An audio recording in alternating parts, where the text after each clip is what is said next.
Queridos irmãos, queridas irmãs, bom dia. Hoje, 29 de outubro, domingo, entramos aí no 30º domingo do tempo comum. Estamos quase no final do mês, o tempo tem passado corrido. E domingo é o dia do Senhor, é o dia de reunirmos a nossa família para celebrarmos em volta do altar o dom da Eucaristia, o dom da presença do Senhor. Tem um salmo que diz, Este é o dia que o Senhor fez para nós. De fato, domingo é o dia da ressurreição, que o Senhor nos convida também juntamente a ressuscitarmos e anunciarmos com todo o nosso coração a experiência de poder recebê-lo na Eucaristia, de participarmos da Santa Missa. E também estamos terminando o mês de outubro, que foi o mês das missões, o mês em que cada um de nós foi convidado a ser missionário. Eu espero que nesse mês você tenha tomado um tempinho do seu dia, da sua vida, para ser missionário, para enviar em missão. E, sobretudo, nas nossas casas, aqueles que puderam contribuir com os retiros, puderam contribuir com a missão, nossos membros de aliança, que ao longo desse mês de outubro realizaram diversas missões com a nossa comunidade, divulgando o carisma, pregando o retiro. Então, finalizando quase que o mês, assim, cheio de ação de graças pela obra que o Senhor realizou no meio de nós. E eu quero desde já confiar tudo que nós iremos viver. Próximo mês, novembro, está se aproximando aí já quase o finalzinho do nosso ano apostólico, rezarmos pelo nosso retiro anual da comunidade, um tempo forte de graça, mas também um tempo de renovação para os membros da comunidade, tempo de pronunciar votos, teremos ordenação diaconal, teremos consagração das virgens, votos que os nossos irmãos irão renovar, recebimento de hábito. Enfim, será um tempo de grande graça e eu convido você, já nesse finalzinho do mês, preparar também o coração para já rezar por toda a nossa comunidade. A primeira leitura de hoje ela é retirada do livro do Êxodo. Assim diz o Senhor: não afligirás o estrangeiro nem o oprimido, pois vós mesmos fostes estrangeiro no país do Egito. Não afligireis a nenhuma viúva ou órfão. Se o afligires e ele clamar a mim, escutarei o seu clamor. Minha ira se acenderá e vos farei perecer pela espada. Vossas mulheres ficarão viúvas e vossos filhos órfãos. Se emprestares dinheiro a um compatriota, ao indigente que está ao teu meio, não agirás com ele como credor que impõe juros.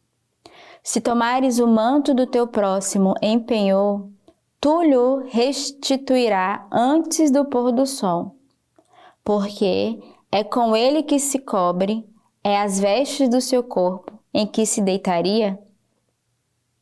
Se clamar a mim, eu o ouvirei, porque sou compassivo. Então aqui é a exortação do Senhor ao povo. E a primeira coisa que ele vai dizer é: não aflinjas, não vá afligir o estrangeiro, a viúva, o órfão, mas ao contrário, ele vai falar dessa importância e desse cuidado com o povo de Deus, com o próximo, com aquele que está ao nosso lado.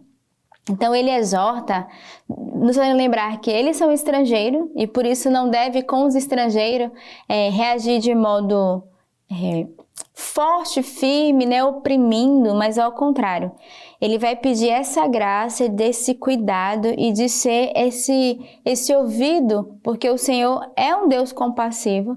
Aquele que clama ao Senhor, ele escuta a nossa oração, ele atende o nosso pedido, o clamor da nossa alma.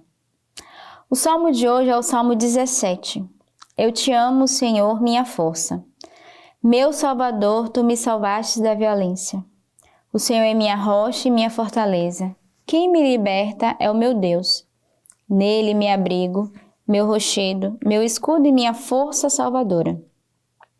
Seja louvado, eu invoquei ao Senhor e fui salvo dos meus inimigos. Viva o Senhor, bendito seja o meu rochedo. Seja exaltado o meu Deus Salvador. Ele dá grandes vitórias ao seu rei e age pelo seu ungido com amor.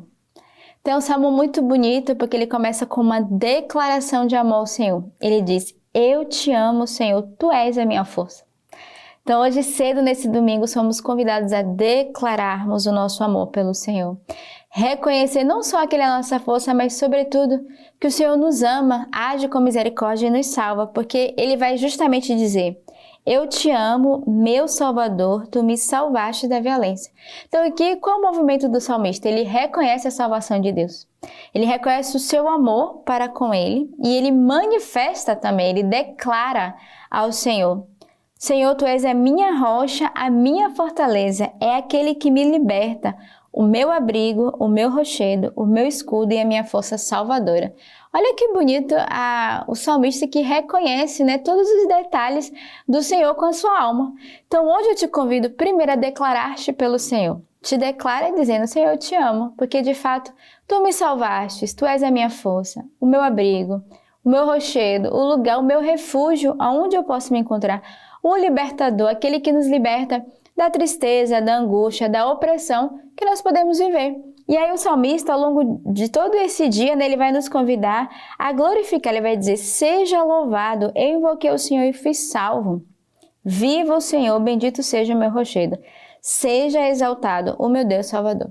Então, manifestemos como salmista hoje a nossa gratidão pela salvação do Senhor com cada um de nós. A segunda leitura de hoje é da carta de São Paulo aos Tessalonicenses. Sabeis como temos andado no meio de vós para o vosso bem. Vós vos tornastes imitadores, nosso e do Senhor, acolhendo a palavra com a alegria do Espírito Santo, apesar das numerosas tribulações, de sorte que vos tornastes modelo para todos os fiéis da Macedônia e da Acaia. Porque, partindo de vós, se divulgou a palavra do Senhor, não apenas pela Macedônia e Acaia, mas propagou-se por toda a parte da fé que tendes em Deus.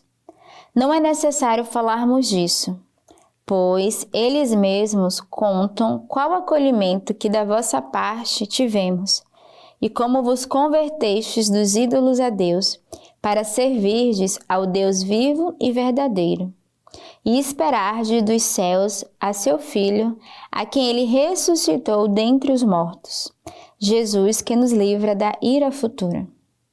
Então, São Paulo aqui exorta, né, a comunidade dos Tessalonicenses, a comunidade ali tessalônica, dizendo, primeiro ele já no versículo diz assim: sabeis como temos andado no meio de vós para o vosso bem.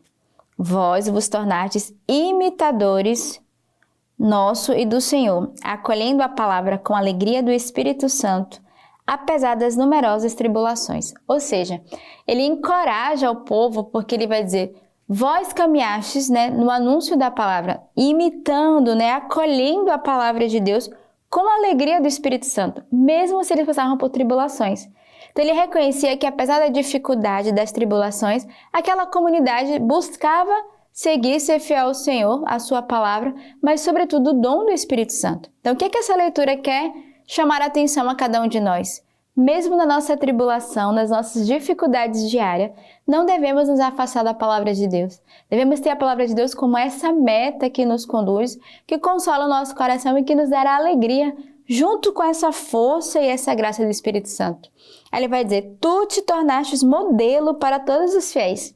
Então, que sejamos modelo da ação da graça de Deus em nossas vidas, que podemos ser testemunho para aquele que está ao nosso lado, de perceber que apesar das dificuldades e tribulações, nós não desistimos. Há em nós uma alegria evangelizadora. O evangelho de hoje é do livro de São Mateus. Os fariseus, ouvindo que Jesus fechara a boca dos saduceus, reuniram-se em grupo. E um deles, a fim de pô-lo à prova, perguntou-lhes: Mestre, qual é o maior mandamento da lei? Ele respondeu: amarás o Senhor teu Deus de todo o teu coração, de toda a tua alma e de todo entendimento. Esse é o maior e o primeiro mandamento. O segundo é semelhante a esse: amarás o teu próximo como a ti mesmo. Desses dois mandamentos pertence toda a lei e os profetas. Então, o evangelho de hoje é bem conhecido, inclusive é retirado, né, a lei do Antigo Testamento, a lei que o Senhor vai dar, mas eles vão questionar o Senhor, querendo saber, né, qual é o maior mandamento. E aí o Senhor deixa para cada um de nós uma lição: amarás o Senhor teu Deus de todo o coração. Não pode ser pela metade. Temos que amar o Senhor por inteiro, com todo o nosso coração, sem estar dividido, sem reserva. com toda a nossa alma, ou seja, que o nosso ser, a nossa alma esteja voltada para o Senhor e com todo o nosso entendimento, a nossa razão. Então aqui o Senhor vai nos dizer que o maior mandamento é quando amamos o Senhor com as emoções, mas também com a nossa razão, com as nossas paixões, mas com a nossa inteligência. Então ele vai dizer que somos convidados a amar o Senhor por inteiro, toda a nossa alma, o nosso ser, o nosso coração. Não deve haver divisão, mas deve ter um coração unido ao Senhor, íntegro junto com o Senhor e, sobretudo, nessa busca de sermos fiéis. E uma vez que amarmos o Senhor por inteiro, saberemos amar o próximo, aquele que está ao nosso lado. Então, neste domingo, eu desejo que, de fato, aprendamos, junto com o próprio Senhor, a amá-lo e, sobretudo, amar os nossos irmãos, aqueles que estão ao nosso lado. Então, neste domingo, dia de reunir a família, ama aquele que o Senhor colocou na tua casa, por mais difícil que ele seja. Mas foi esse que o Senhor te deu para exercitar o maior mandamento, que é o mandamento do amor. Tenhamos um belo domingo neste dia e que Deus os abençoe.